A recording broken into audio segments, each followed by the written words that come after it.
বিশ্বকাপের প্রাক্কালে এবার দারুণ একটা সুখবর পেল আর্জেন্টাইন ভক্ত সমর্থকেরা, কেননা ইনজুরির সংখ্যা দূর করে বিশ্বকাপে ফুল ফিট হয়ে মাঠে নামছেন দলটির এক তারকা ফুটবলার।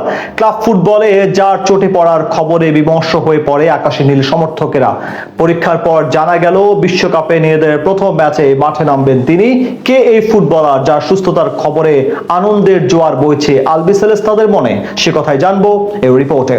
দরজায় করা নাড়ছে 2026 ফিফা বিশ্বকাপ। আর বিশ্বকাপের ঠিক প্রাককালে এবারে দারুণ এক সুখবর পেল আর্জেন্টাইন ভক্ত সমর্থকরা, কেননা ইনজুরির সংখ্যা দূর করে বিশ্বকাপে ফুল ফিট হয়ে মাঠে নামছে দলটির এক তারকা ফুটবলার। আর এই তারকা ফুটবলারের সুস্থতার খবরে আনন্দের জোয়ার বইছে আলবিসেলেস্তাদের মনে। তিনি আর কেউ নন, আর্জেন্টিনার মাঝ মাঠের অন্যতম বিশ্বস্ত সেনানী লিয়ান্দ্রো প্যারেদেস। এমনিতে বিশ্বমঞ্চে লড়াইয়ের আগে বেশ কয়েকজন খেলোয়াড়ের চোটের কারণে বেশ দুশ্চিন্তায় ছিলেন আর্জেন্টিনার কোচ লিওনেল স্কালোনি। এবার তার দুশ্চিন্তা কিছুটা কমালেন প্যারেদেস। বোকা জুনিয়র্সের এই মিডফিল্ডারের বিশ্বকাপ খেলা নিয়ে আর কোনো শঙ্কা নেই, এমনটাই জানিয়েছে আর্জেন্টাইন সংবাদ মাধ্যম টিআইসি স্পোর্টস। সম্প্রতি ইউনিভার্সিদাদ কাতোলিকার বিপক্ষে কোপা লিবার্তাদোরেসের ম্যাচে চোটে পড়েন প্যারেদেস। ওই ম্যাচে হেরে টুর্নামেন্ট থেকে বিদায় নেয় বোকা জুনিয়র্স। তবে ম্যাচে ডান পায়ের হ্যামস্ট্রিং এর সমস্যার কারণে নিজের স্বাভাবিক খেলাটা খেলতে পারেননি এই তারকা ফুটবলার। তবে পরীক্ষার পর জানা গেছে এটি পেশি ছিঁড়ে যাওয়ার মতো গুরুতর কোনো চোট নয়। এর আগে চিলির ক্লাবটির বিপক্ষে ম্যাচ শেষে নিজের শারীরিক অবস্থা নিয়ে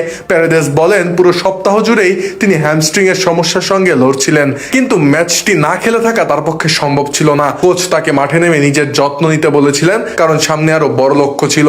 উল্লেখ্য যে বিশ্ব চ্যাম্পিয়ন আর্জেন্টিনার প্রথম অনুশীলন ক্যাম্প সোমবার কানসাসে শুরু হচ্ছে।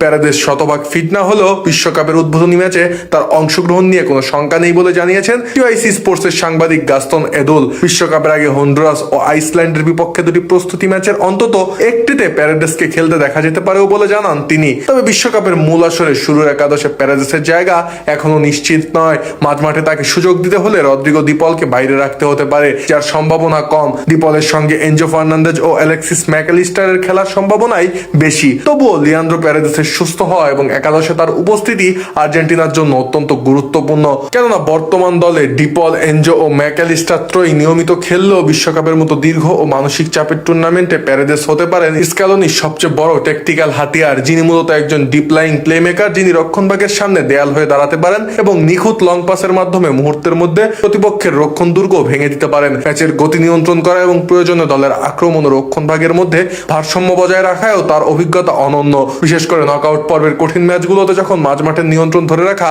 জরুরি হয়ে পড়ে, তখন প্যারেদেসের আগ্রাসী মানসিকতা এবং ঠান্ডা মাথায় খেলা পরিচালনার ক্ষমতা প্রতিপক্ষের উপর বাড়তি চাপ সৃষ্টি করে। তাই তো স্ক্যালোনির প্ল্যান বি বাস্তবায়নে এবং দলের প্রয়োজনে মাঝমাঠে শক্তি বাড়াতে প্যারেদেসের চেয়ে নির্ভরযোগ্য কোনো বিকল্প নেই আর্জেন্টিনা দলে। আর এমনিতেও একজন বিশ্বজয়ী ফুটবলার হিসেবে ড্রেসিং রুমে তার উপস্থিতি দলের আত্মবিশ্বাস বহুগুণ বাড়িয়ে দেবে। তাই আর্জেন্টিনার শিরোপা ধরে রাখার মিশনে প্যারেদেসের সুস্থতা ও একাদশে থাকাটা অত্যন্ত তাৎপর্যপূর্ণ বলে মনে করছেন বিশ্লেষকরা।